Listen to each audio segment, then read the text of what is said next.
Entonces, si nos referimos al flujo a presión, este flujo evidentemente ya está confinado, si se puede decir. Vamos a ir poniendo aquí algunas características. Confinado a una sola sección.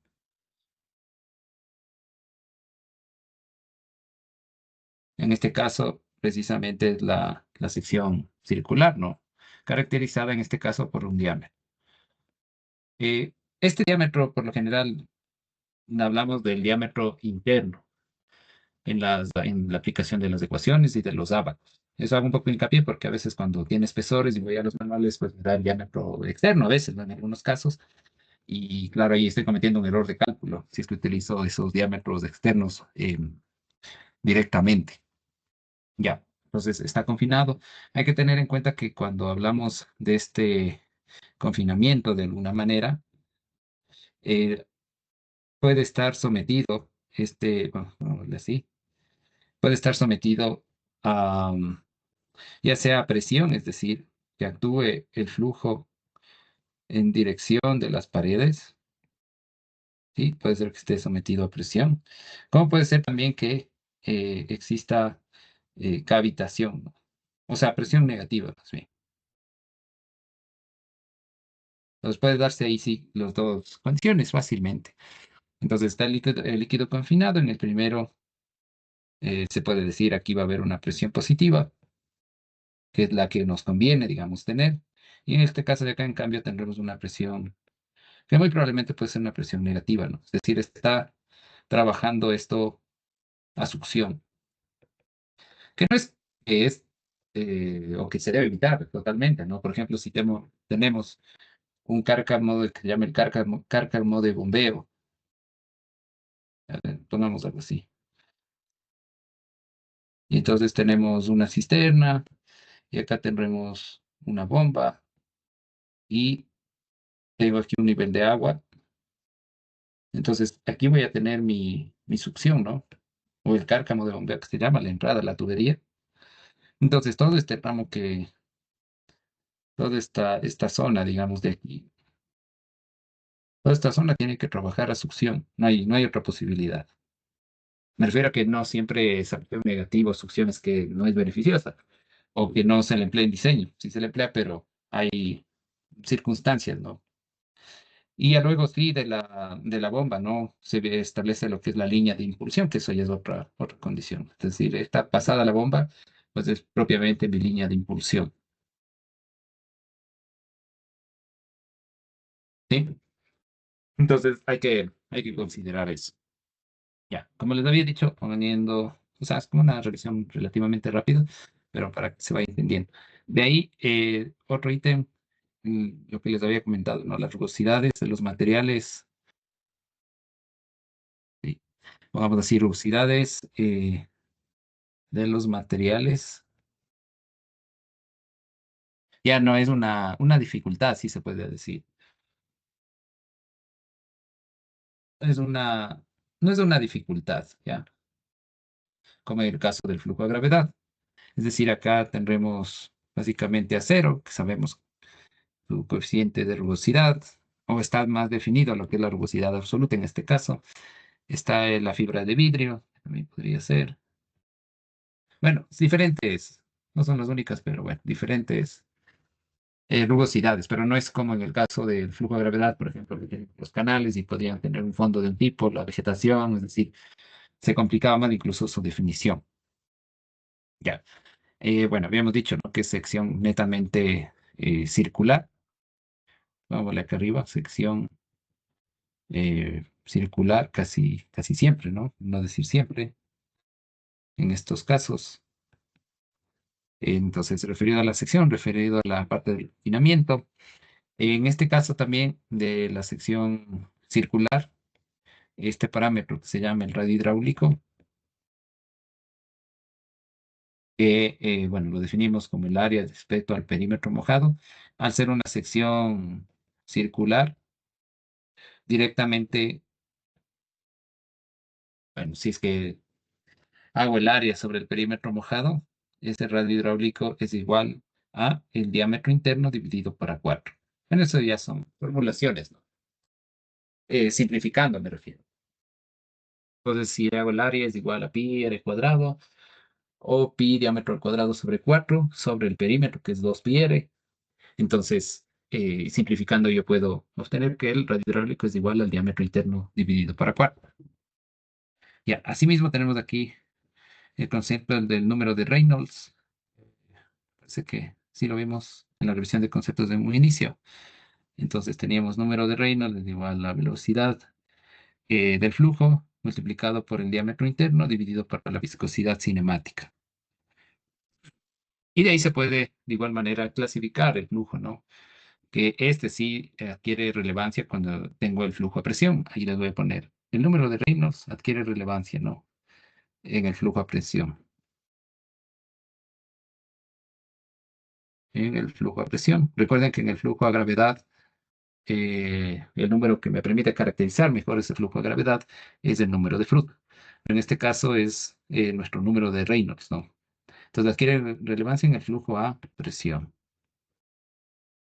Sí, eso hay que tenerle claro. Por eso cuando se hacen estos criterios de similitud, por ejemplo, cuando hacemos los modelos físicos, generalmente cuando tengo el flujo que está dominado o gobernado por la gravedad, en este caso es el flujo en canales a superficie libre, aplico o hago el criterio de similitud de Froude.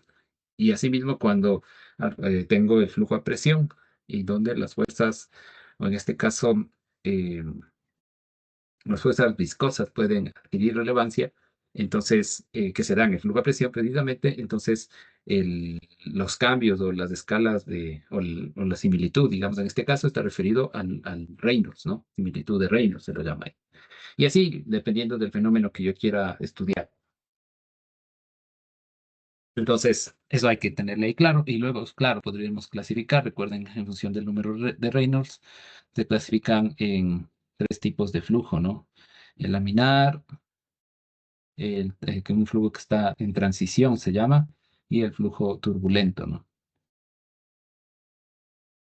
Sí, turbulento. Recuerden que para que se dé aproximadamente un flujo laminar, pues se dice que el número de Reynolds tiene que ser menor. Esto es aproximado porque la literatura ahí un poco es amplia, ¿no? Más bien, pero podríamos dejarle ahí un valor 2.000, 2.300 más o menos. Puede ser cualquiera de ellos. Póngale entre 2.000, 2.300, pues ya, o menor a 2.000, 2.300, se dice que es un flujo laminar. En transición, evidentemente, entre 2.000, 2.300 y 10.000 aproximadamente, ¿sí? Y evidentemente para el flujo turbulento tiene que ser mayor a estos 10.000. Ya, o sea, cualquiera, como les digo, en la literatura sí es un poco, no exacta, ¿no? En cuanto a eso, pero sí los órdenes de magnitud, es decir, mayor a 10.000, ya, o sea, se asegura, ¿no? A veces también se pone incluso 100.000 para estar súper, súper seguro, 100.000 de que es flujo turbulento. Ya. Recuerden que cuando hablamos de lo que es el, el, el- el tema de flujo turbulento, va a haber una diferenciación si nos referimos a la velocidad. Entonces, entre el flujo turbulento y el flujo laminar me refiero. Entonces, en el flujo a presión, la velocidad o la distribución de velocidades puede variar en función del parámetro anterior, ¿no? Es decir, en función del número de Reynolds y su clasificación laminar o turbulenta. Entonces, esta distribución puede ser, por ejemplo, tenemos flujo turbulento, ¿ya? Tenemos ahí el flujo turbulento. Entonces, este flujo turbulento, sí, y esta es la tubería, ¿no? Evidentemente, y trazo se puede decir una vertical, y también va a variar esa distribución. Voy a poner por acá abajo. Bueno, dejémosle, si es que es el flujo laminar. O sea, solo para que se puedan comparar de alguna manera. Entonces, tengo el flujo turbulento y tengo el flujo laminar y tengo una vertical y tengo la tubería, ¿no? Que está ya las paredes de ambos lados, pito en perfil. Entonces, transita por aquel caudal, bueno, y transita por aquí un caudal. Ya no puedo hablar de calado, sino de diámetro de la tubería. Y ahí tendríamos el diagrama de distribución de velocidades, ¿no? Entonces, cuando es turbulento, las líneas de corriente son son muy parecidas, ¿no? Relativamente parecidas a lo largo del diámetro, se puede decir, ¿ya? Entonces es más uniforme, se llama. Entonces esta distribución de velocidades es más uniforme. Si es que el flujo es, si es que el flujo es turbulento. Pero si el flujo ya es laminar, en cambio, ese diagrama de distribución de velocidades tiende a ser mucho más, o sea, se ve claramente un máximo, si se quiere, en, en el eje central, ¿no? O en el eje de la tubería, sería. ¿Sí? Entonces, esa es la diferencia. Y por ende, también se le podría, eh, bueno, pongámosle así como menos uniforme, ¿no? Ese diagrama de distribución de velocidades y adopta, ¿no? Una forma específica. Se dice que esta forma, el flujo laminar es una forma parabólica, parabólico, déjeme decir. Ya. Entonces, hasta ahí dejemos. Ya. Luego también podremos caracterizarle con otro tipo pues de conceptos a este flujo a presión. Podremos decir en cuanto a las pérdidas de energía. Las pérdidas de energía que también son relevantes en el flujo a presión.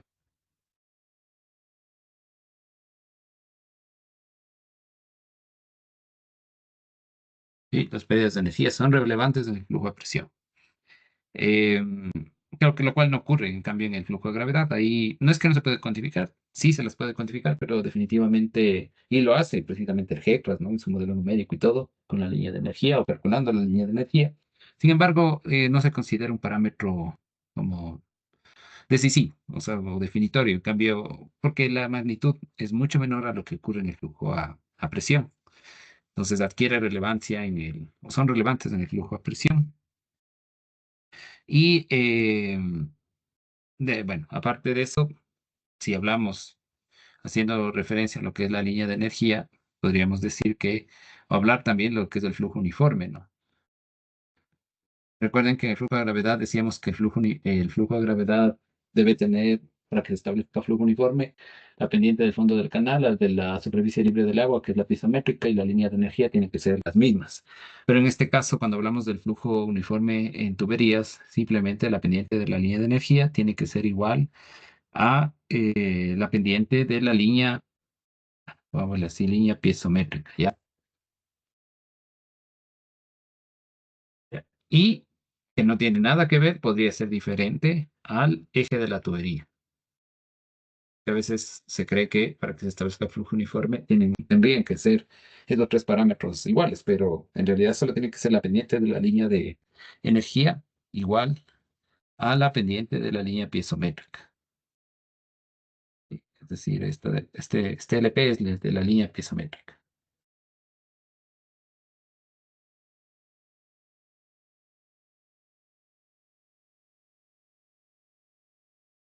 Ya,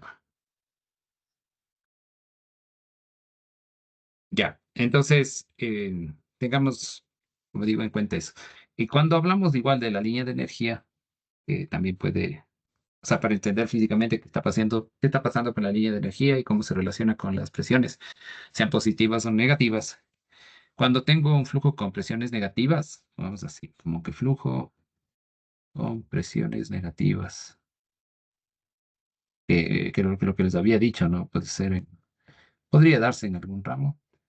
Eh, la línea, en este caso esa línea piezométrica, se va a encontrar por debajo del eje de la tubería. Es decir, si el flujo está o tiene tramos con presiones negativas, la línea piezométrica estará por debajo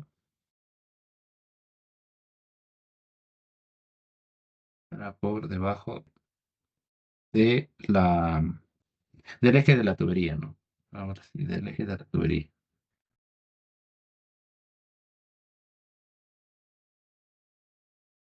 Ya.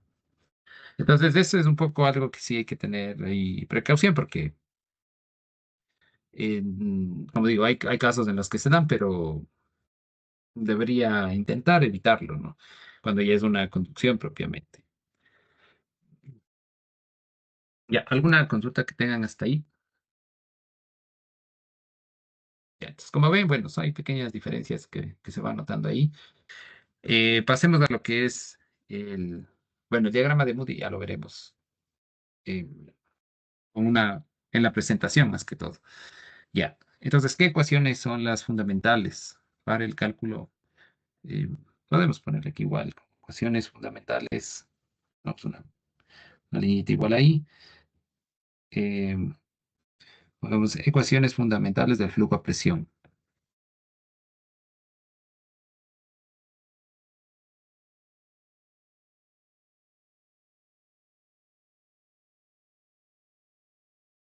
Ya. Claro, como digo, algunas de estas cosas que estoy ya anotando aquí vimos en en la revisión que hicimos al inicio, pero bueno, aquí va de un poco más directo a lo que vamos a utilizar. Ya, entonces, en realidad, como habíamos visto, y al igual que el flujo de gravedad, el caudal, el cálculo del caudal, ¿no? En una sección, en este caso de una tubería de presión, de igual manera tiene que hacerse con caudal velocidad por área. Y en este caso, este parámetro velocidad es el que va o puede calcularse en función de diferentes o por diferentes autores, ¿ya? Entonces ahí tenemos, por ejemplo, igual la ecuación de Manning, ¿no? O escrita toda, completa, todos los autores, digamos, es la de Glaukler, Manning, Strickler,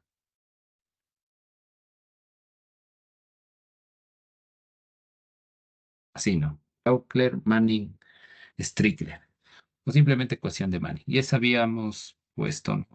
Iba a velocidad, 1/n, igual radio hidráulico 2/3, la pendiente de la línea de energía, la 1/2.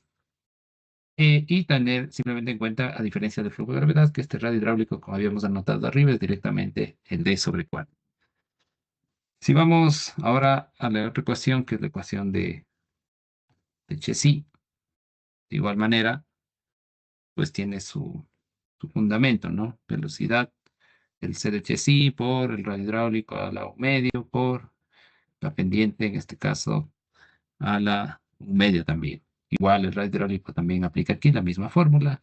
Si vamos a la otra, que es la de Hassen-Williams, sí, que para el flujo a presión sí que la aplico más, ¿no? Entonces, esta ecuación de Hassen-Williams, en cambio, igual referido a la velocidad, es 0,85 del coeficiente de Hassen-Williams, ¿sí? Multiplicado por el radio hidráulico a la 0,63 y por la pendiente, en este caso igual de la línea de energía, porque recuerden que ya no hablo aquí de pendientes de fondo del canal ni de eje de tuberías, es otra cosa totalmente distinta, a la 0,54. Igual aplica el mismo tema del radio, ¿no? De sobre 4. Recuerden que este coeficiente, el coeficiente de Hassen-Williams puede adquirir o, digamos, puede adoptar diferentes valores en función del tipo de material. Y tenemos otra ecuación acá, que es la ecuación de Darcy, que esta es muy aplicada para conducciones, ¿no? Darcy-Weisbach. Sí, esta ecuación de Darcy-Weisbach, en cambio, calcula la velocidad como la raíz de 8 veces la gravedad dividido para el coeficiente de fricción y multiplicado, ahí va, radio hidráulico 2/3, no, 1/2 es ahí, ¿no? Radio hidráulico 1/2 por la pendiente de la línea de energía a la 1/2. Igual aplican el mismo concepto de radio hidráulico, ¿no? Entonces, la pendiente de la línea de energía en todos los casos eh, no puede, ¿no? Considerarse que es la pendiente, la que decíamos antes, la pendiente subo o qué sé yo, de la fondo de la tubería, ni nada por el estilo. Es decir, anotemos simplemente aquí. Para todos estos casos, no necesariamente la pendiente de la línea de energía es la pendiente de la tubería.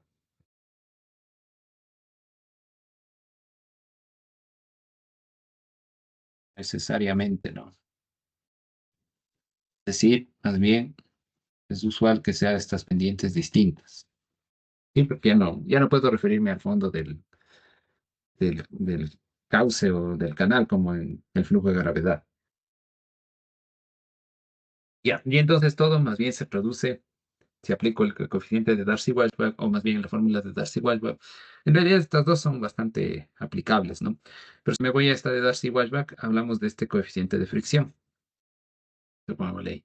Es mi coeficiente de fricción, ¿sí? Entonces, de este coeficiente de fricción puede adoptar varias, o sea, lo puede calcular de diferentes formas, ¿no? En realidad, este coeficiente de fricción es función, lo voy a escribir con palabras porque si no va a ser f de f, pero la f es del coeficiente y la f es de función, pero preferible escribo función, de lo que es el número de Reynolds y lo que es la rugosidad eh, relativa, ¿no? Sabiendo que este epsilon es la rugosidad absoluta, absoluta. Ya, y el d siempre el diámetro interno. Entonces, como les decía, hay varias formas de calcular este coeficiente. Entonces, una de ellas es a través de la fórmula que se llama la de Colebrook and White. Y probablemente, o sea, la debieron haber visto, ¿no? Entonces, esta fórmula de Colebrook and White es una fórmula que sí, es una fórmula implícita, ¿no? Eh, Implícitas les voy a poner así porque nos referimos a dos formulaciones. Entonces, para esta fórmula de Colebrook and White, si es que estoy, pongámosle así, para transición o flujo turbulento.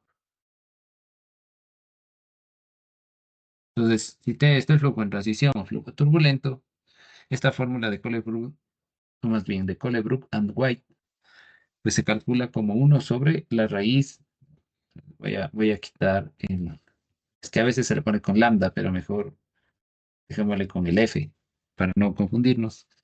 Va a ser igual menos dos veces, en este caso, el logaritmo, y aquí hay algunos parámetros, la rugosidad absoluta dividido para 3.7 el diámetro y más 2.51 dividido para el número de Reynolds, que multiplica la raíz del coeficiente de fricción. Por eso les decía que es una fórmula implícita, ¿no? Entonces, de esa fórmula aplico para poder calcular el coeficiente de fricción. Es una forma, digamos, ¿ya? Ahora, si es que es para laminar,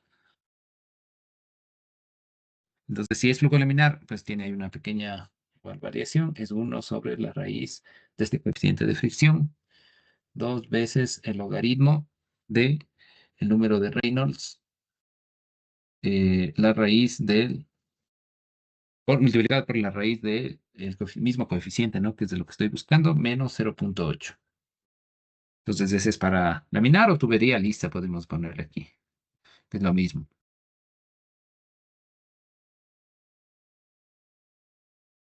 O la distribución de velocidades es mucho más diferente a lo largo o sí, a lo largo del diámetro. Ya, esa es una forma, ¿no? De calcular, pero no es la única. Podría aplicar esta fórmula de Colebrook and White o podría aplicar el diagrama de Moody.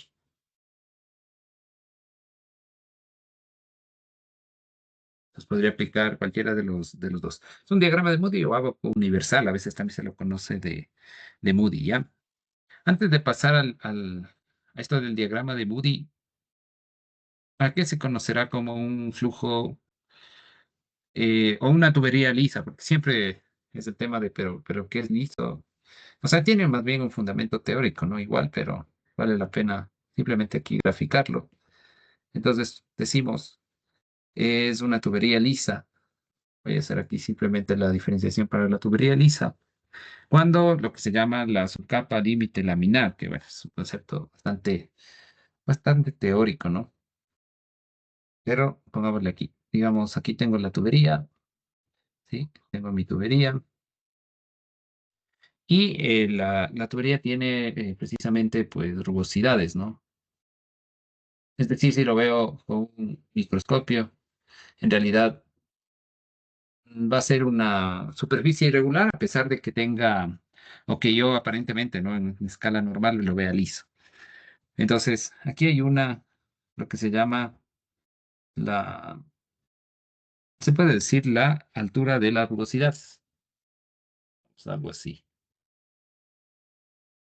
Entonces, esta altura de las rugosidades, que yo le pongo como rugosidad E, ¿no? Es mi rugosidad absoluta. Pongámosle así, absoluta. Que es la que generalmente yo aplico aquí, ¿no? Entonces voy a ver en función. El PVC tiene una rugosidad absoluta de tantos milímetros. Y así, para los distintos materiales. Entonces, luego transita por aquí una capa, ¿no? Que se llama la subcapa límite laminar, ¿no? Entonces viene la subcapa límite laminar por aquí. Ya. Entonces, si mi subcapa límite laminar está de alguna manera por arriba, ¿no? De este efecto de la rugosidad, pues entonces la tubería se la llama hidráulicamente lisa, ¿no? Vamos así. Si ocurre esto, esto es una tubería hidráulicamente lisa.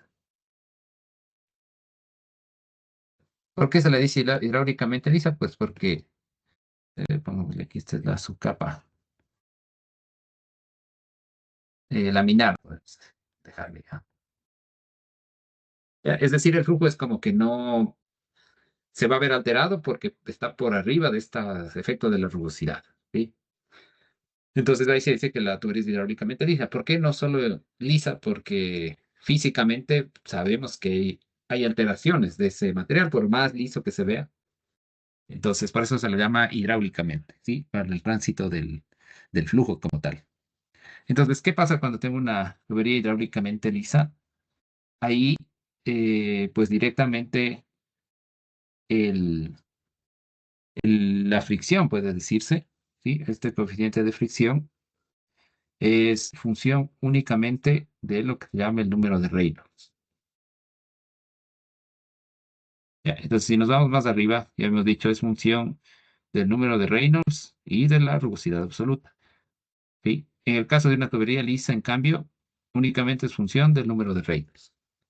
Y cuando tengo lo que es flujo turbulento, que era lo que veíamos acá, en cambio, en ese caso sí que es función de estos dos parámetros que estamos anotando ahí. Ya. Entonces, ese es digamos, es una cuestión que hay que tenerla en cuenta, ¿no? Cuando esté analizando sobre todo con el diagrama. Ya. Ahora, bueno, no es del todo así, ¿no? O sea, les había dicho, cuando tengo tubería hidráulicamente lisa, el coeficiente de fricción es función del número de Reynolds. Cuando tengo el flujo en realidad, es que eso lo vamos a ver mejor con el abaco, cuando tengo el flujo en transición, voy a señalarles con rojo mejor para que quede.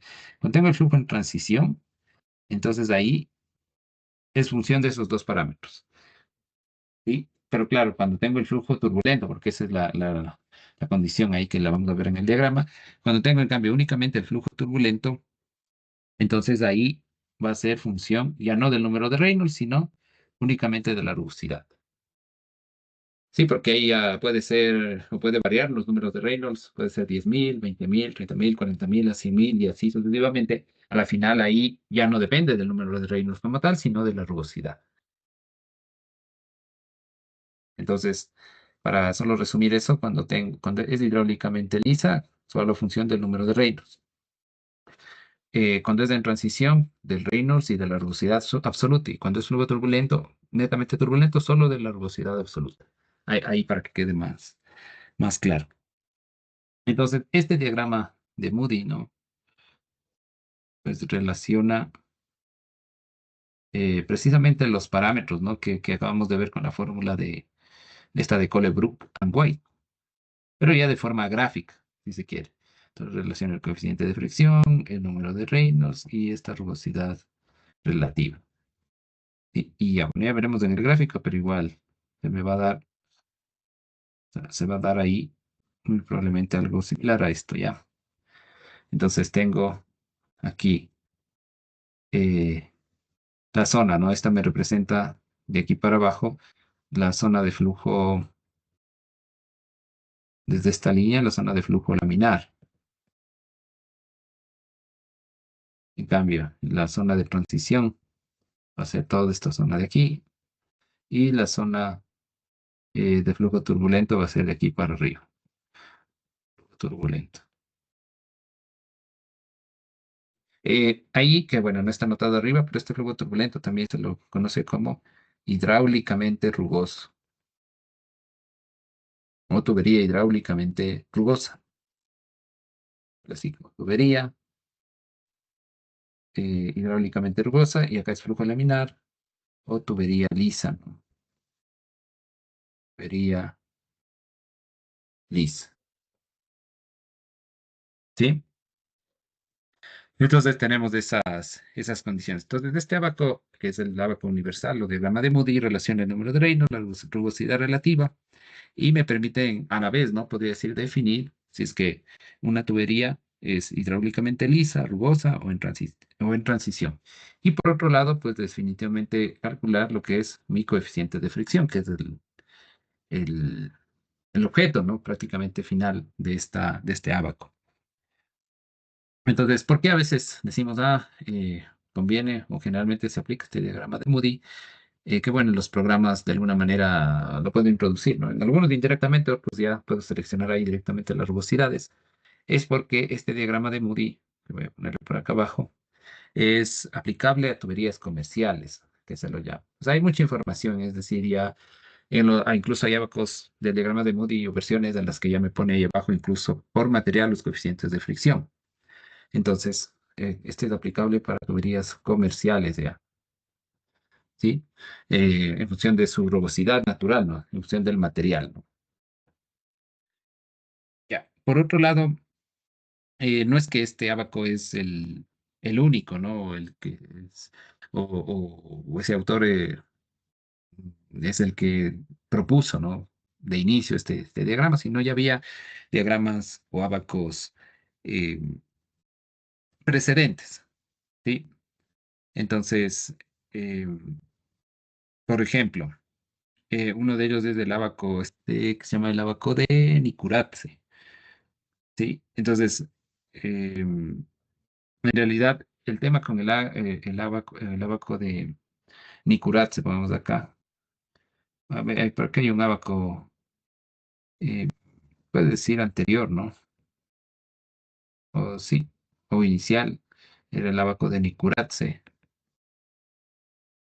el Nikuratse, ¿sí? El abaco de Nikuratse, y este abaco de Nikuratse, en cambio, la restricción que tenía es que, bueno, voy a especificar acá, tuberías comerciales, pero son tuberías comerciales que consideran, pongamos ahí, rugosidad natural del material.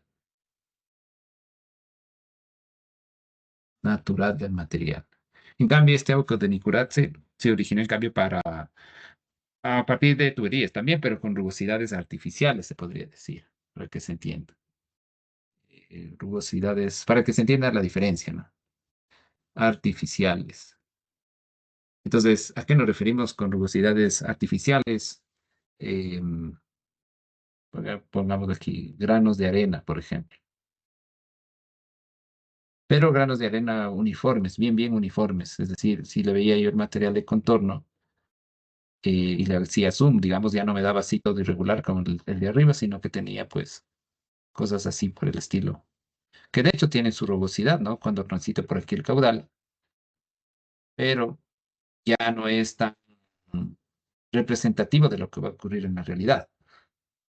Entonces ya tiene esa restricción y claro, en cambio ahí en esos casos, si yo medía la altura de rugosidad, pues estaba bastante bien definida con respecto a las otras, ¿no? A la de los materiales naturales, digamos.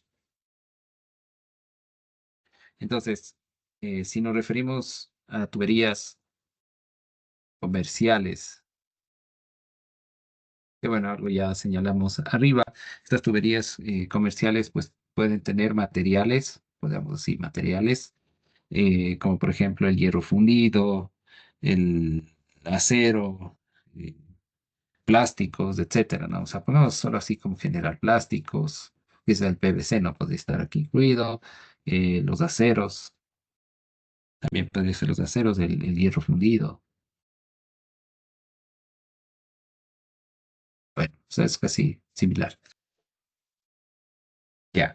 ¿Qué es lo importante considerar con esto para los análisis? Al igual, recuerden que en el flujo a gravedad lo que decíamos, el n de Manning, de alguna manera, pues yo elijo un promedio, pero luego elijo mi bordo libre y vuelvo a chequear el modelo, tal manera, aumentando el n de Manning al horizonte de diseño de tal manera que pueda verificar si se contenía o no los niveles del agua en ese canal que yo estoy diseñando.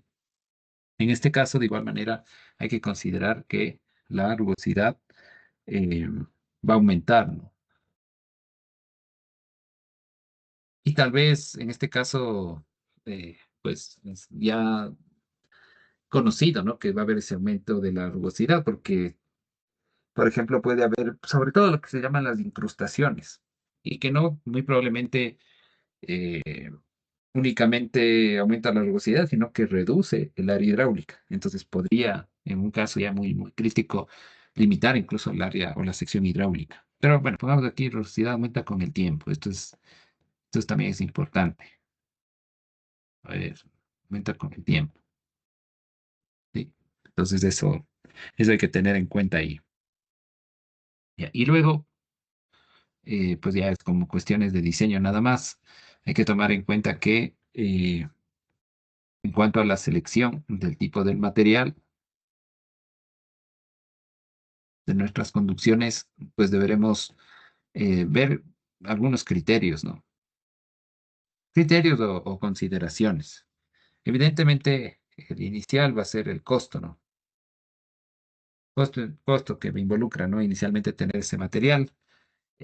También no únicamente, sino deberé considerar el costo de reposición que hay en stock, ¿no? Que hay en el mercado, ¿no? Que tenga fácil acceso en un caso eventual de una reparación, el mantenimiento que debo darle también a esa conducción de uno u otro tipo de material. Precisamente este cambio, ¿no? Bueno, este aumento, pero cambio de la rugosidad.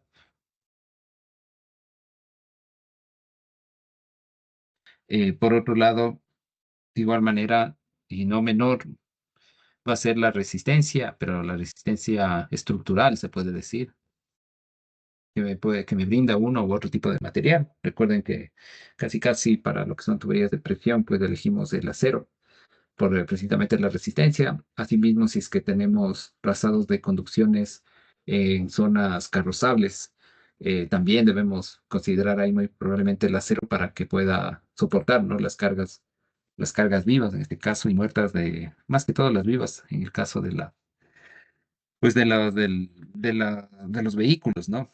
Que están atravesando, que ejercen una carga sobre una conducción, ¿no? Que esté enterrada. Va a depender también ahí la limitación que tenga en cuanto al, al trazado como tal de la vía, ¿no? Es decir, el recubrimiento, me refiero. Y la otra también, pues las características químicas, ¿no? Del fluido, puede ser que también necesite considerar algún tipo de recubrimiento interno, sobre todo cuando hablo, por ejemplo, de aguas residuales, muy probablemente. Ahí sí que debo tener en cuenta esta condición. A veces se utiliza sistemas de bombeo, por ejemplo, para zonas bajas, en drenajes, ¿no? Que necesito, ya definitivamente me quedo por cota en, en algunos casos muy baja, ¿no? Entonces tengo que hacer evacuaciones, ¿no? De agua residual. Un caso así, digamos, el más cercano que muy probablemente se tiene es de los edificios, ¿no? De las zonas urbanas que te disponen a veces de dos, tres subsuelos, ¿no? Como parqueaderos y se tienen los drenajes pluviales, por ejemplo. Y que no necesariamente es agua lluvia limpia, si se quiere, sino que ya va con material de residuos, etcétera, los mismos baños que pueden estar tal vez, o en la zona de parqueaderos, es decir, o de limpieza, ¿no? Que se hace. Es decir, a la final, esa agua es con otra, no es agua potable, si me refiero, sino que se almacena luego en alguna cisterna en los pisos bajos y luego pues hay que sacarlos de alguna manera con alguna bomba sumergible, ¿no? Que se vaya activando a medida que se cumple un nivel en el tanque de almacenamiento y lo tocará irle drenando, bueno, cuando amerite a la red principal, que está en otra cota muy probablemente más elevada. Entonces, es un caso típico, a eso se refiere con las características químicas del fluido. Entonces, ahí se necesita otro tipo de seguro, ¿no? Otro tipo de recubrimientos que ya bueno, ahí habrá que conversar, ¿no?, con las casas comerciales para que me faciliten según las especificaciones y en dónde voy a aplicarlo. Entonces, hasta ahí tendríamos esta parte. Luego viene un tema que es también importante y que tiene que ver con ya la evaluación de las pérdidas, ¿no? Pero aquí se lo llama como resistencia al flujo. Entonces, la resistencia al flujo en flujo de gravedad precisamente era, o se lo contenía en lo que es el coeficiente de Manning o N de Manning. En el caso de que estamos hablando acá, pues bueno, dividamos, pongamos el A referido a las pérdidas continuas. Bueno, solo para recordar, simplemente habíamos dicho que con las pérdidas eh, pues continuas, yo podría aplicar en cambio lo que es la ecuación, ¿no? Veamos. Bueno, acá tenía para la velocidad, así como tengo acá la ecuación de Darcy-Weisbach para el cálculo de la velocidad, y esta depende precisamente de mi coeficiente de fricción. Acá también, pues, tengo la ecuación de Darcy-Weisbach, así, pero para mi cálculo de las pérdidas, ¿no? Las pérdidas continuas. Entonces, bueno,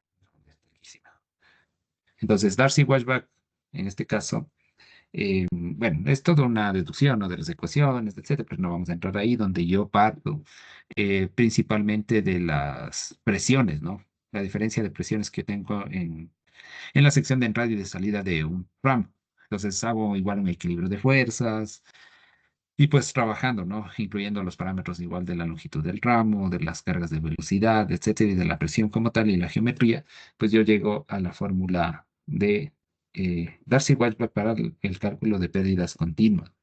En este caso es mi coeficiente de fricción, que es el que determino arriba, por la relación de la longitud, bueno, la relación geométrica en realidad de la longitud del ramo a evaluar, ¿no? O que bajo la evaluación de las pérdidas dividido por el diámetro interno, multiplicado por la carga de velocidad, que sabemos que es b cuadrado sobre 2g. Entonces, de igual manera, y este coeficiente pues, de fricción podría aplicar por el Brundtland-Way o el diagrama de Moody, es decir, al menos aquí, bueno, hemos puesto dos opciones, ¿no? Para ese cálculo.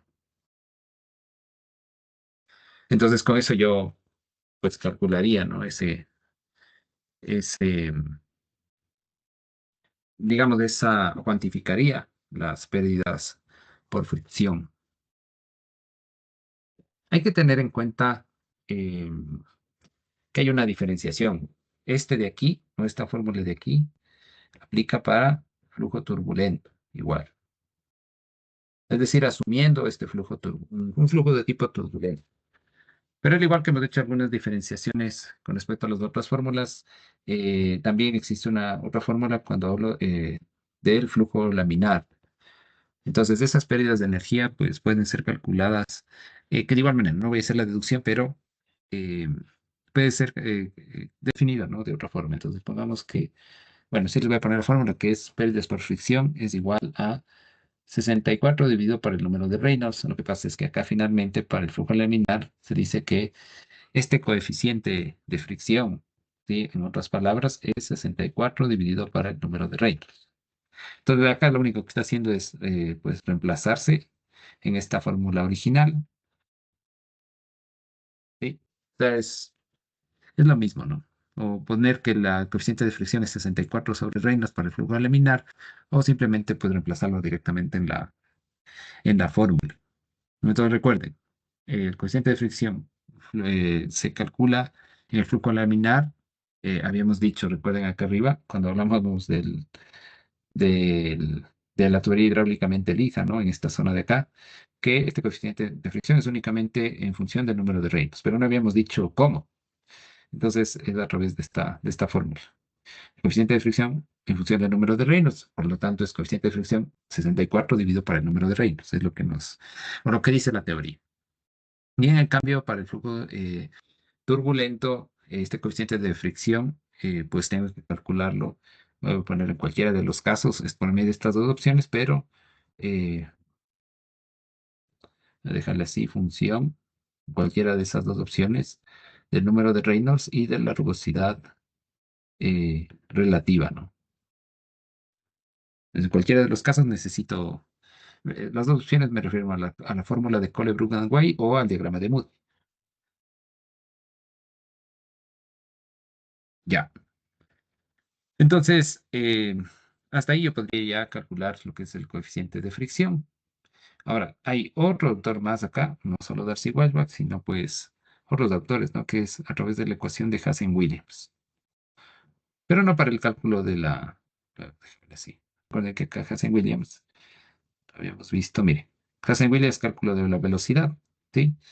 Pero no únicamente nos da esa fórmula Hassen-Williams para el cálculo de la velocidad, sino también para el cálculo de las pérdidas. Entonces, en este caso, hay que tener en cuenta que esta ecuación de Hassen-Williams eh, es muy, muy usada cuando hablo de sistemas de agua potable, ¿no? Relativamente pequeños. Entonces, bajo qué condiciones más o menos se aplica esta? Es para tuberías, me refiero a la magnitud, ¿no? De caudal en realidad, no tanto al diámetro. En lo que decía pequeños, las velocidades no pueden ser mayores, o más bien pongamos menores a 3 metros por segundo, ¿ya? Es decir, no puedo ir a calcular con Hansen Williams por ahí la tubería de presión, o sea, una tubería ya de alta velocidad, ahí como que muy probablemente no voy a tener, o no se ajusta bien, digamos. Pero sí, eh, en cambio, lo que son el, ¿cómo es los fees, ¿no? O los diámetros, así. Todo depende del caudal, evidentemente, también. Por segundo. Déjame borrar esto que está. Bueno, entonces, eh, otra aplicación aquí de cuestión de flujo de Hasse-Williams es igual, flujo turbulento. Casi la mayoría asume esta condición, ¿no? Es como la más real. Recuerden que este flujo turbulento es hidráulicamente rugoso, es lo mismo. Sí puedo decir turbulento o hidráulicamente rugoso, me estoy refiriendo a lo mismo. ¿Sí? Y la otra restricción, por ahí si se puede decir, es que, vamos ahí, que las tuberías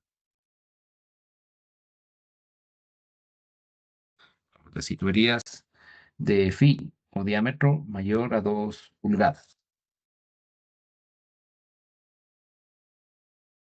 Ya. De ahí, por ejemplo, para tuberías más pequeñas, ¿no? Háblese las comunes, ¿no? Que se tienen en los últimos o cercanos ya a los aparatos sanitarios, háblese los lavabos, que es lo más común, que puedo tener ya de media pulgada, pero ya en la salida, ¿no? Media pulgada o 3/4 de pulgada por ahí, o 1 pulgada, sí. Entonces, se aplica, es más adaptable, si se quiere. No es que la de Hasse-Williams no se puede realmente aplicar, pero se adapta mejor una ecuación que es conocida en instalaciones hidrosanitarias, que es la ecuación de Flaman.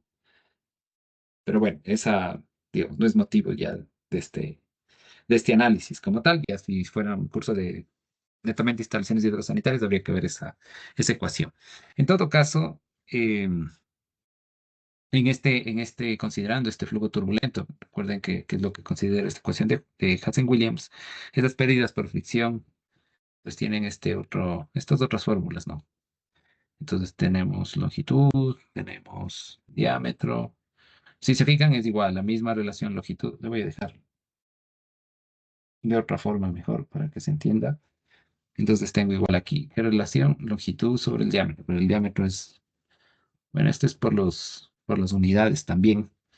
Y acá tengo, en cambio, el caudal dividido por el coeficiente de Hassen-Williams y elevado a 1,85. Ya. Eh, Hay dos formas, ¿no? Que presenta la literatura. Una es esa y otra es esta que les voy a poner aquí, que está diferente, una simplificación, si se quiere, diferente, pero al final llego a lo mismo. Entonces acá en cambio está el caudal y tenemos 0,28, el coeficiente de Hassen-Williams y por el diámetro a la 2,63. O sea, cualquiera de las dos.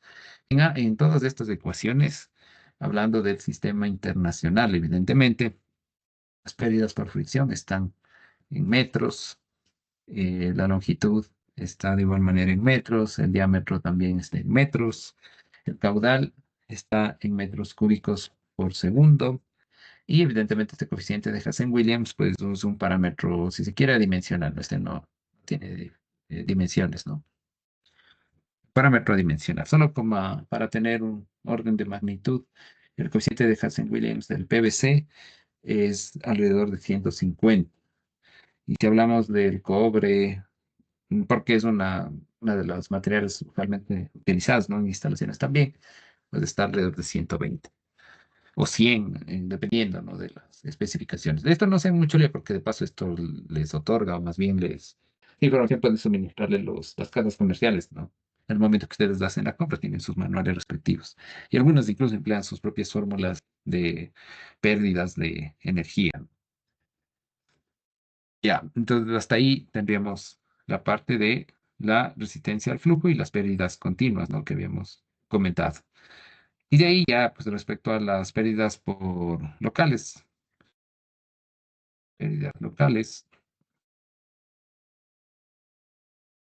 referente a las pérdidas locales y ahí nuestras pérdidas locales, solo pongamos aquí en función de qué se puede dar. Estos básicamente son geometría, ¿no? Entonces hablemos. Esto sí nos conviene ver porque debemos irlo tomando en cuenta en los modelos. Son entradas, por ejemplo, es muy usual, entradas, tuberías. O sea, pongamos aquí básicamente es por geometría, ¿no? Pero cambios geométricos.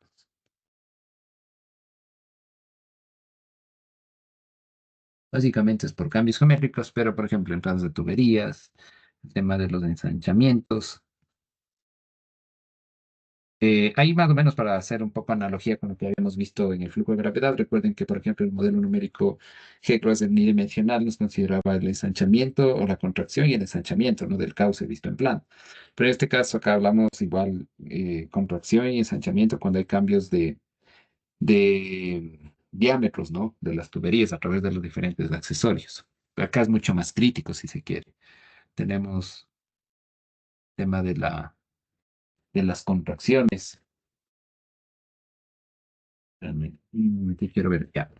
Entonces, eh, por ejemplo, así, recuerden que cuando nosotros hablábamos de contracciones, decíamos que tenemos un coeficiente de pérdida local de energía de 0,1 eh, en contracciones. Eh,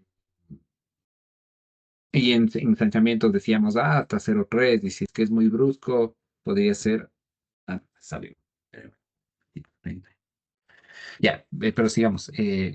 Si hablábamos, por ejemplo, de ensanchamientos bruscos, decíamos que ese 0,3 podría llegar hasta 0,5. Sí, era como un valor ahí un poco, un tanto típico ya, que incluso estaba en los manuales del mismo HECRAS. Pero en nuestro caso, por ejemplo, si hablamos de aquí de un ensanchamiento brusco, solo como ejemplo, ¿no? En el flujo de tubería, si hablamos de un ensanchamiento brusco, podría ser aproximadamente este K igual a 1, por ejemplo. O sea, podría darse, ¿no? Entonces, evidentemente vemos coeficientes mucho, en el flujo a presión, sobre todo coeficientes mucho más grandes, porque la pérdida es más relevante en general con respecto al flujo a gravedad. Tenemos, eh, para el ensanchamiento, tenemos como ejemplo, ¿no? Un ensanchamiento brusco es un K puede llegar hasta 1 aproximadamente, es como ejemplo. Pero en cambio, en el flujo de gravedad habíamos dicho, tengo valores de 0,3, 0,5 en el peor de los casos. Entonces, para el flujo a presión tengo mucho más, eh, adquieren mucho mayor, valores mucho más altos, ¿no? Ya, asimismo decíamos, cuando tenemos válvulas, también vamos a tener el tema de pérdidas, ¿no? Entonces, bueno, finalmente, estas pérdidas locales simplemente K por la carga de velocidad. Y lo otro que bueno, no sé si lo hicimos hincapié, pero habíamos dicho que eh, las,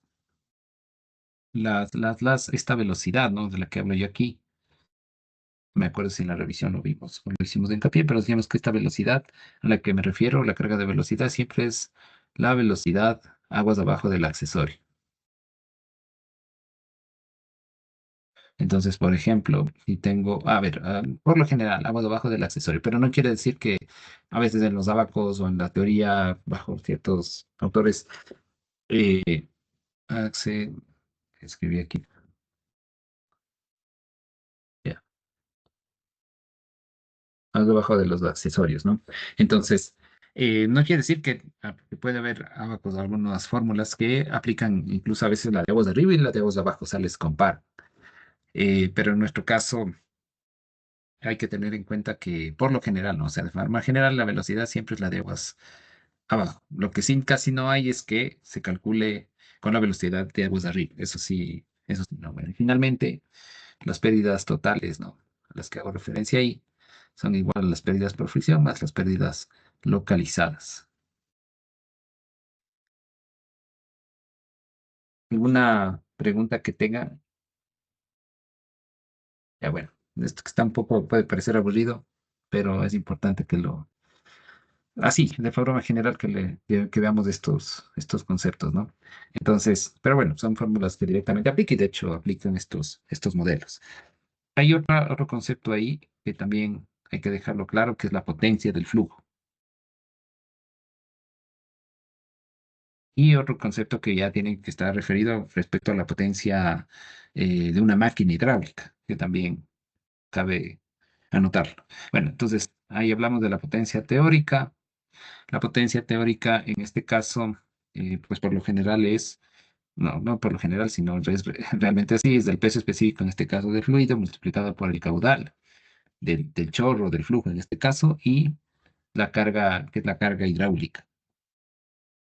Entonces, solo para que quede ahí un poco más detallado, esta carga es se puede decir carga o energía total, ¿no?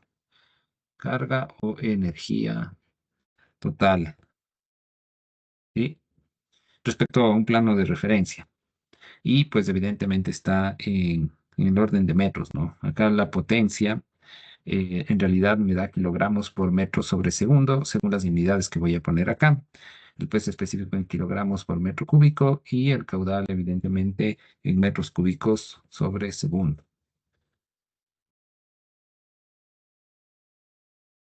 Ya, entonces me queda evidentemente la potencia en kilogramos por metro sobre segundo. Y de ahí, bueno, estas unidades pues de la potencia pueden variar, ¿no?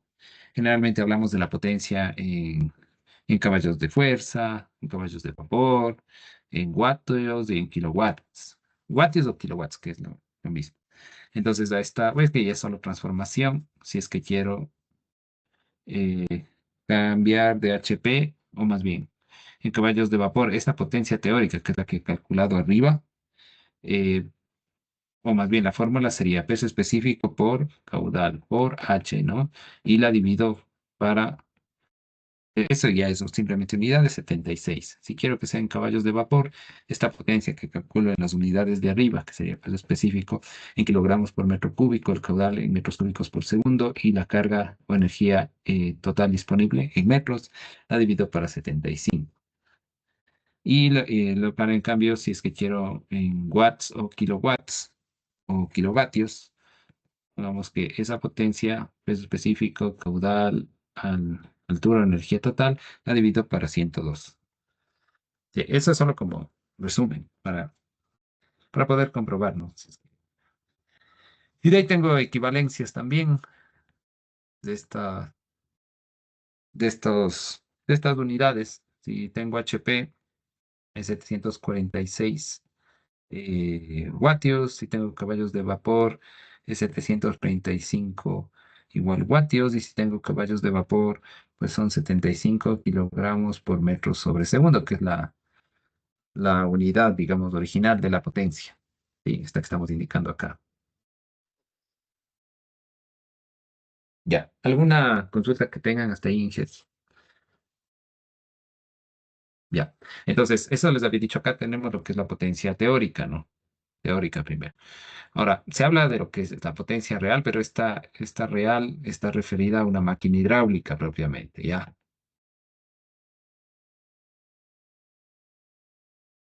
Ya, solo para que quede un poco claro la aplicabilidad. Entonces, de esta potencia de acá arriba, la teórica, pues después de ser una potencia, por ejemplo, del chorro o de un chorro, ¿no? Sí, de un chorro de agua, podría ser.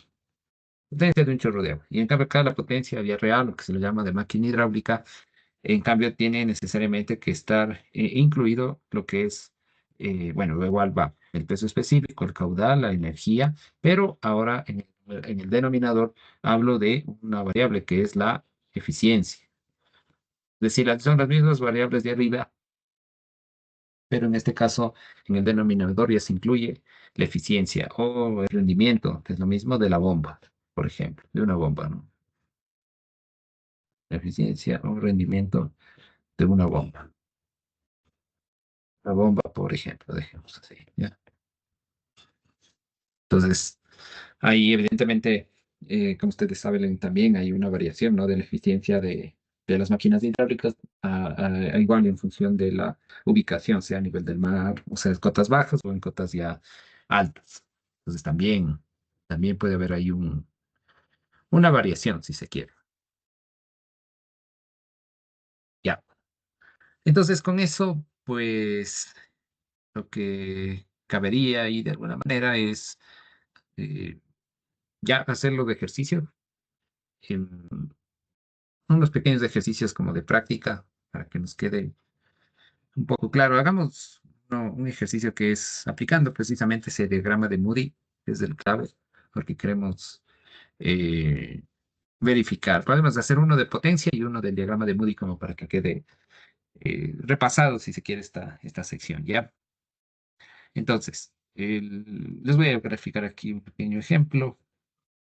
Este, este es un caso medio, bueno, de hecho es bastante usual.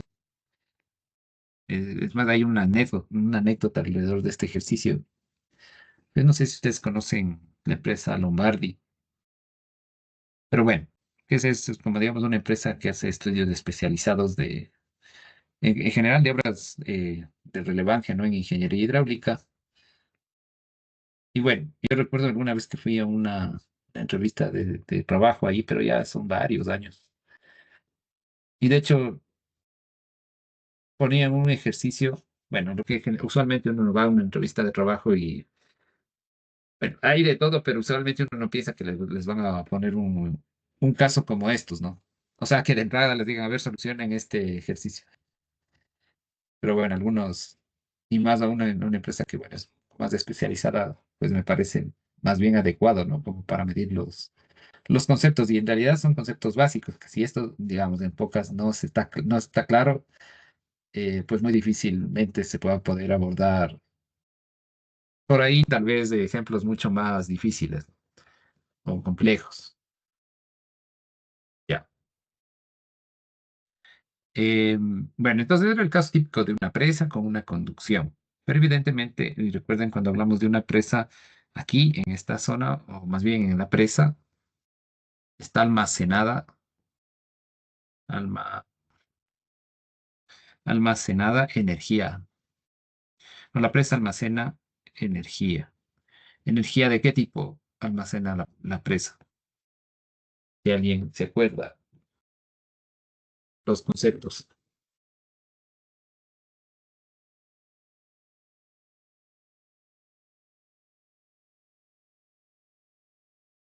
Energía potencial. Eso, exactamente. Entonces tenemos siempre almacenado energía potencial, ¿no? Entonces ese es clave. Primero entender eso, que hay un almacenamiento, es decir, la presa, se ve uno el agua quieta, pero es una energía acumulada conocida como energía potencial. Entonces, bueno, una vez que consideramos eso, ¿no? Precisamente que tenemos una energía que tiene el agua, pero está sin movimiento, pero es energía a la final. desde ahí pues, ya empieza como a contextualizarse el problema, ¿no? Entonces, lo que se pedía aquí es precisamente calcular cuál va a ser la potencia del chorro con el que sale el agua, ¿no? Aquí, la potencia de ese chorro con el que sale aquí el agua. Ahora ponemos potencia del chorro del agua. Entonces, ¿qué debería ser primero?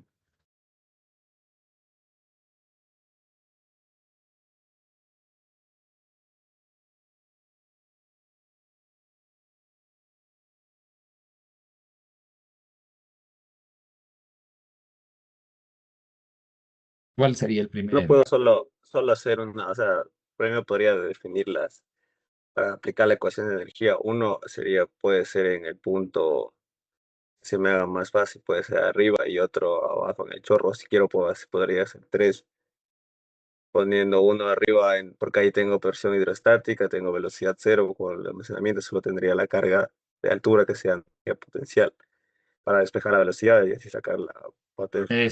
Sí, sí, exactamente. Entonces, nos pide la potencia del chorro. Entonces, yo lo que diría es, a ver, potencia del chorro, peso específico, caudal, sale por acá, no va a salir un caudal. El flujo aquí tiene un peso específico y la energía total. Bueno, y nada más, ¿no? Digamos. Entonces, esa es la fórmula. Entonces, el peso específico tengo, el caudal, pues no tengo todavía. No me indica ahí. Sí, no me indica todavía. Este es una incógnita todavía. Y el H también es una incógnita. Ya, ¿qué datos tengo? Porque es que ahí me faltaba también señalar un dato. Eh, yo debería calcular aquí el caudal y necesitaría también el H. Es decir, la energía total disponible aquí en la salida. Hay energía en la salida. Disponible en la salida. Salida. Ya. Entonces, ¿y cómo calculo el caudal? Sí, para ir un poco ahí en orden. Eh, bueno, de hecho, hay un dato que me está faltando y que sí me da aquí, es que la velocidad en la salida, es decir, la velocidad del flujo aquí, la velocidad del flujo en la salida es igual a 10 metros por segundo. Y también me da los diámetros, ¿no? Y me dice que este diámetro, este phi 1 y el phi en la salida, phi 2, phi 2. En el caso del phi 1 es 10 pulgadas y en el caso del phi 2 es 4 pulgadas. Es decir, tengo la geometría. Entonces yo ya podría calcular el caudal que tengo en la salida porque tengo la velocidad y tengo el phi 2 o el phi en la salida, ¿no? Entonces tendría que para el caudal es igual a la velocidad por el área, caudal es igual mi velocidad que es 10 metros por segundo y el área que es pi por el pi 2 o el diámetro al cuadrado dividido para 4. Entonces, tengo la transformación de unidades, hagamos para ambos, las 10 pulgadas va a corresponder a 0,254 metros.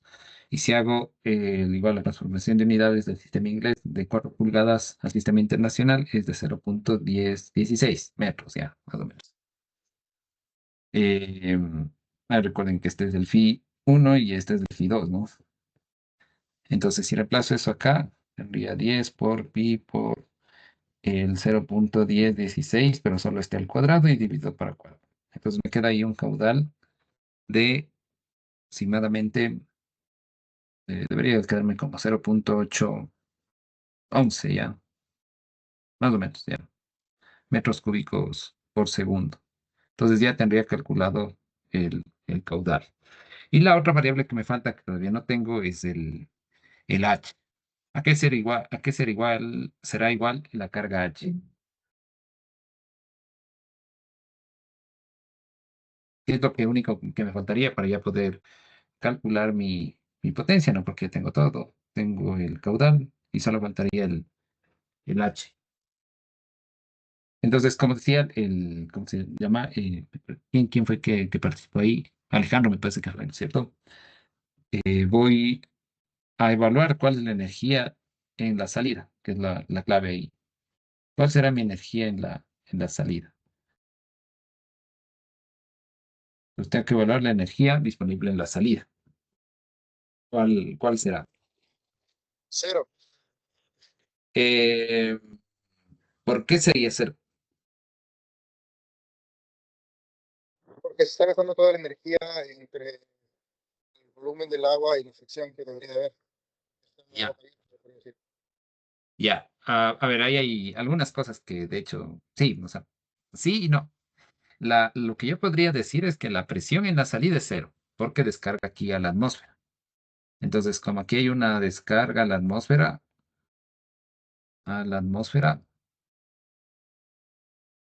entonces la presión es aproximadamente cero. O adquiere la presión atmosférica, que sería la...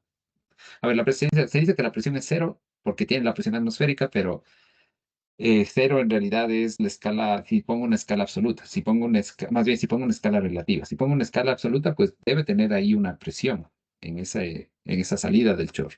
Pero eso en cuanto a presiones. Pero si aquí me está dando un dato de velocidad, ¿sí? De 10 metros, o sea, simplemente me da un valor de velocidad, yo no podría decir que la energía total es cero. Entonces, a ver, la forma más fácil de verlo esto es haciendo precisamente lo que íbamos a hacer ahí, que era voy a hacerle un poquito por arriba, ya luego les indico esto. Pero le pongo mi horizonte energético, ¿no? Para poder evaluar las energías. Entonces, este horizonte energético, eh, claro, lo que decía Alejandro, o no me acuerdo quién participó ahí, podría yo ponerme dos secciones, ¿no? Podría ponerme uno incluso aquí, en la sección justo en la entrada, si se quiere, a la tubería o cercana a la entrada, y la otra sección acá, en la salida. Entonces pongamos que esta es mi sección uno, acá arriba va a ser mi sección 2. Eh, en realidad aquí el agua está embalsada, ¿no es cierto? Pero solo para acotarle. Es muy pequeña, pero solo para acotarle ahí. Aquí voy a tener una pequeña carga de velocidad. Y que va a ser la velocidad en la entrada al cuadrado sobre 2. Pero, o sea, es pequeña, relativamente es pequeña, ¿sí? Porque el flujo aquí empieza a entrar recién acá. Es decir, empieza como las líneas de corriente a moverse. Pero en realidad, si me voy más acá arriba o si me voy en la parte superior, pues simplemente aquí muy probablemente la velocidad es cercana a cero. Por eso la carga de velocidad le pongo relativamente pequeña, ¿ya? Podría ponerle incluso esa línea de energía coincidente con mi horizonte, más bien con el nivel de la superficie libre del agua en el embalse, que también se acepta. Ya, luego tendría otras cargas acá. Em, ¿Qué otra carga tendría ahí?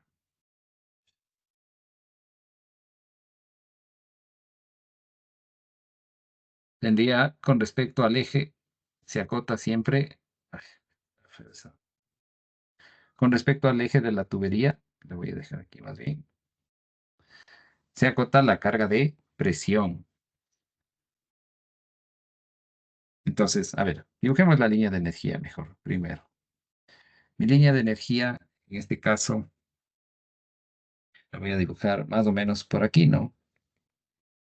Y tiene una sola pendiente hasta, aquí otra línea auxiliar, tiene una sola pendiente hasta que empieza a cambiar mi diámetro. Entonces, cuando cambia el diámetro, como va habiendo convergencia, esta pendiente tiene que cambiar. Si se va haciendo más pequeñita la pendiente, pues la pérdida de energía por longitud, digamos, va a tender a ser mayor, o por metro de longitud va a tender a ser mayor. Entonces, en realidad, bueno, va a pasar algo así, ¿no? Es decir, tiene que ser la pendiente mayor porque mi diámetro, la pendiente de la línea de energía tiene que ser mayor porque mi diámetro va convergiendo, ¿sí? A uno menor. Ya, y luego podría dibujar aquí mi línea piezométrica. Entonces, la línea piezométrica, de dónde irá? La voy a dibujar con tomate ahí. O, en otras palabras, mi carga de presión, ¿de dónde a dónde irá? Tomando en cuenta este punto que estoy haciendo ahí. Entonces, mi carga de presión en realidad debería ir eh, del eje, ¿no? De la tubería hasta donde está acotada mi línea piezométrica. Le voy a poner por aquí ya. Entonces, la presión que hay en este punto va a ser más o menos así, desde el nivel hasta, bueno, más o menos ya. Es porque tomé en cuenta una carga de velocidad ahí, ¿no? En la parte superior.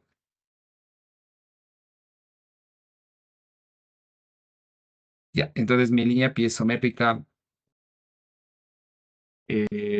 precisamente irá desde el nivel, ¿no? Que puse en este caso del embalse, que estoy poniendo ahí un valor relativamente pequeño, ¿sí? Y, vamos así, irá separado de la línea, vamos aquí va a estar siempre la carga de velocidad, ¿no? El v cuadrado sobre 2g, pero constante. Ahí no está también dibujado, pero es constante. Ya. ¿Y a dónde descenderá esta línea piezométrica?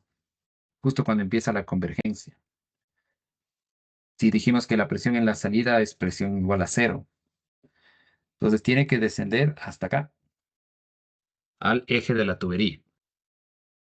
Entonces, si se fijan la diferencia de velocidad, la carga de velocidad se permanece constante de alguna manera, es decir, acá también tengo el mismo v cuadrado sobre 2g, y acá igual, ¿no? Tengo el v, bueno, v1 si se quiere, ya, que le puse la cota arriba. Entonces, como se estrecha la tubería, pero tiene que pasar el mismo caudal porque tiene que cumplirse el principio de continuidad, la velocidad en la salida, que es de esta velocidad, ¿sí? 2, que está ahí, es de 10 metros por segundo. Y la velocidad o carga de velocidad tiene que ir creciendo, si se fijan aquí. Cada vez va a ser mayor. ¿Y hasta qué punto? Hasta que la velocidad finalmente, o la carga de velocidad es grande, con una velocidad en la salida de 10 metros por segundo. Entonces, ¿cuál será o de dónde a dónde yo mido pues mi línea o mi carga energética? Es decir, este valor de H que está aquí. En este caso, podría, o se me va a simplificar, ¿no? Porque lo que estoy asumiendo aquí, como es horizontal, es que mi Z1 es igual a mi Z2. Entonces se me va a simplificar las cargas de posición en este caso. Se me van a simplificar. Y yo podría decir, le voy a poner aquí con rojo para que se vea nada más, que mi H, ¿no? Mi energía disponible va a ser de la línea de pesométrica, donde la presión es cero, a la línea de energía. Entonces tengo este valor de H. Esa diferencia de las líneas de energía.